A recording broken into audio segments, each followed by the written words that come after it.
Most High for leading us into the other Wednesday night class. I'm gonna actually call this the I'm gonna call this the Wednesday afternoon lunch break. All right.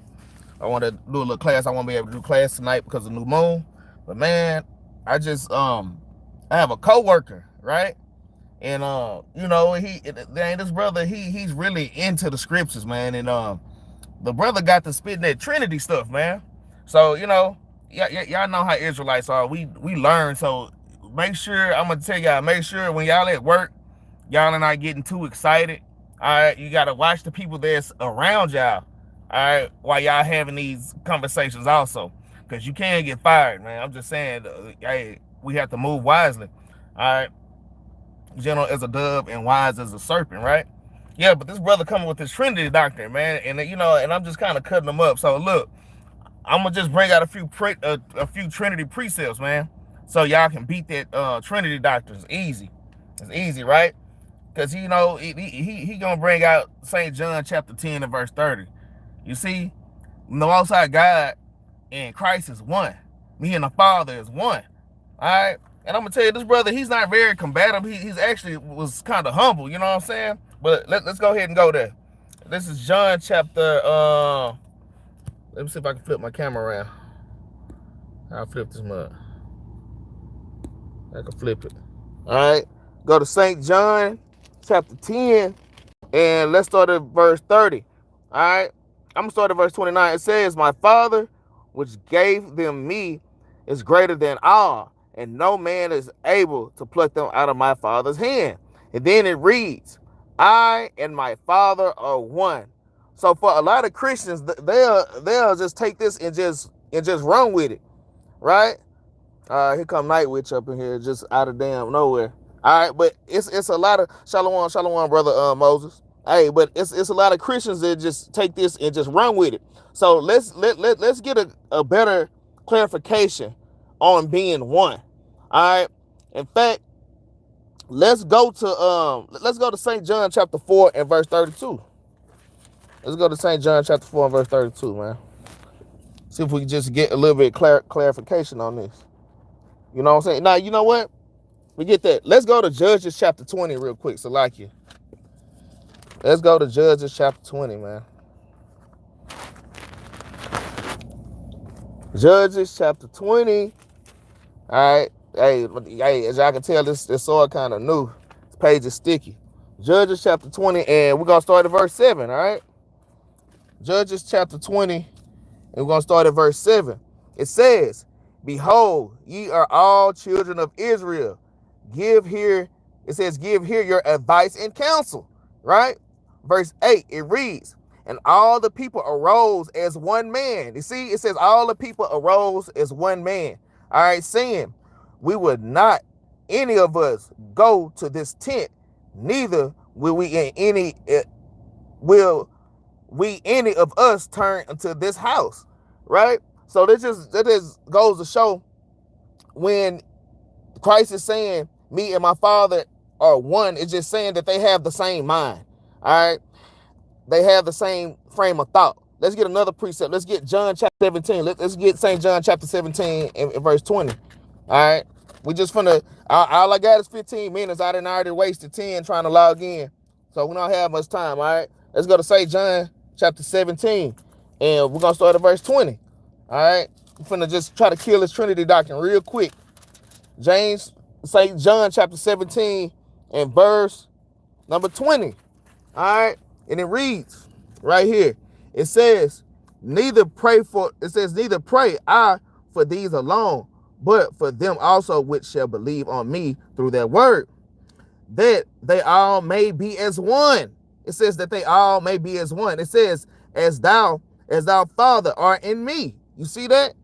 We all are one, as the same way Christ is in the Father, right? That don't mean Christ is God. That don't mean that we're God. If we say that we're one with God as Israelites, that don't mean that we are God. All right. That just means we have the same motives. All right. I'm gonna read verse 21 again. It says, it says that they all may be one, as thou, Father, all right, are in me, and I in thee, that they also may be one in us. You see that? So us as Israelites being believers, all right, we are one in Christ and we are also one in the Most High God. That don't mean that we are Christ. That don't mean that we are physically God. All right. There is a separation there. That just means we have one mind. And Christians have to understand that. All right. It says that the world may believe that thou hast sent me. All right. It says, in the glory which thou gavest me, I have given them, that they may be one, even as we are one. All right. Because we are joint heirs with Christ, man. All right. We share that same glory as Christ, being joint heirs. All right. Being one with the Lord. That don't mean that I am Christ. That don't mean that I am the Most High God. All right.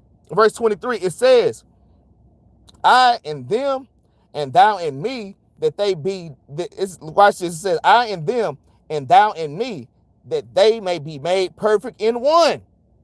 All right. That don't mean that we are Christ. All right. It says, and that the world may know that thou hast sent me and hast loved them, and thou hast loved me. All right. So like I say, Shalom, brother Dexter. Like I say, man, we just trying to, quick on my little lunch break, just trying to break this Trinity real quick. I'm in at my job tearing this Christian up, man. And and brother just in there just confounded, man. Right? Let's get another one. Let's get Philippians chapter 2. In fact, this Christian pulled this one, man. He pulled this because he already knew where I was going with it, man. All right? It was crazy. All right? This is Philippians chapter 2 and verse 6. All right? It reads, I'm going to read verse 5 first. It says, I'm going to read verse 4. It says, look not every man on his own things, but every man also on the things of others. Let this mind be in you, which was also in Christ. All right? That means having the same mind. Verse 6, watch this. It says, whom being in the form of God, thought it not robbery to be equal with God. All right. It says, who being in the form of God, though it not robbery to be equal with God, man. All right. God and Christ are not the same. They're on two different levels, man. All right. They're on two different levels. Let's get another one. Let's get 1 Timothy real quick. Let's get 1 Timothy chapter 2 and verse 5 real quick. 1 Timothy chapter 2 and verse 5. Now, this is one of my favorites right here. Watch this. 1 Timothy 2 and 5. It says, for there is one God and one mediator. So you have the Most High God and you have a mediator. All right. It says one God and one mediator between God and men. And who do y'all think that mediator is, man? All right. We finna find out who that mediator is. It says the man, Christ. All right. Christ is that mediator who gave himself a ransom for all to be testified in due time. Right? And we can get another precept on that. What's that? That's that Hebrews 9 and 15. Let's grab that real quick. Let's try to grab Hebrews chapter 9 and verse 15 real quick. Hebrews chapter 9. I'm going to start at verse 15. Right? It says, and for this cause, he is the mediator and the New Testament, that by means of death, right? By means of death, for the redemption of the transgressions that were under the first testament, that they which are called might receive the promise of eternal inheritance. All right. So that's just going to say, hey, Christ is that mediator. All right. Christ is that mediator that you read in 1 Timothy chapter 2 and verse 5. That says there's one God. It means there's one God, not two gods. There's one Most High God and one mediator. All right. Now we are God. Now we are considered gods in the Bible. All right. But we are not the Most High God. All right. Let's get one more. I want to get a lot more, but I got to go back to work. I got to go back to work. I just have to come out here and do this real quick, man. All right. It's been a while since I've been on class, man. I've been in the middle of moving, man, and all hell just been kind of breaking loose, man. But I'm back on the scene. I can't make excuses for not doing the work. Where I'm going. Let's get Daniel real quick, man. Hold on. Let's get Daniel real quick. Let's get Daniel. Let's get Daniel chapter 7, man. So So many Trinity. In fact, I don't know, Shalom, Soldier Donovan. In fact, I don't know if Soldier Donovan and Razatop and Soldier Razatop, they've been doing breakdowns, man. I don't know if they did the Trinity yet, but this is a great breakdown for them brothers to do. Y'all keep a look out for them brothers classes, man. All right. This is Daniel chapter 7. All right, and I'm gonna start at verse 9. All right. It reads. I'm gonna read. Look, y'all. I'm gonna read 9 through 13 real quick. It says, "I beheld till the thrones were cast down, and the Ancient of Days did sit, whose garment was white as snow, and the hair of his head like the pure wool. His throne was like a fiery flame, and his wheels as burning fire." So this is a description of the Most High God. All right, sitting on his throne. It reads, "A fiery stream issued, all right, and came forth from before him. Thousands," it says thousands minister unto him, and 10,000, 10 times, it says, and thousands, 10 times 10,000 stood before him. The judgment was set, and the books were open.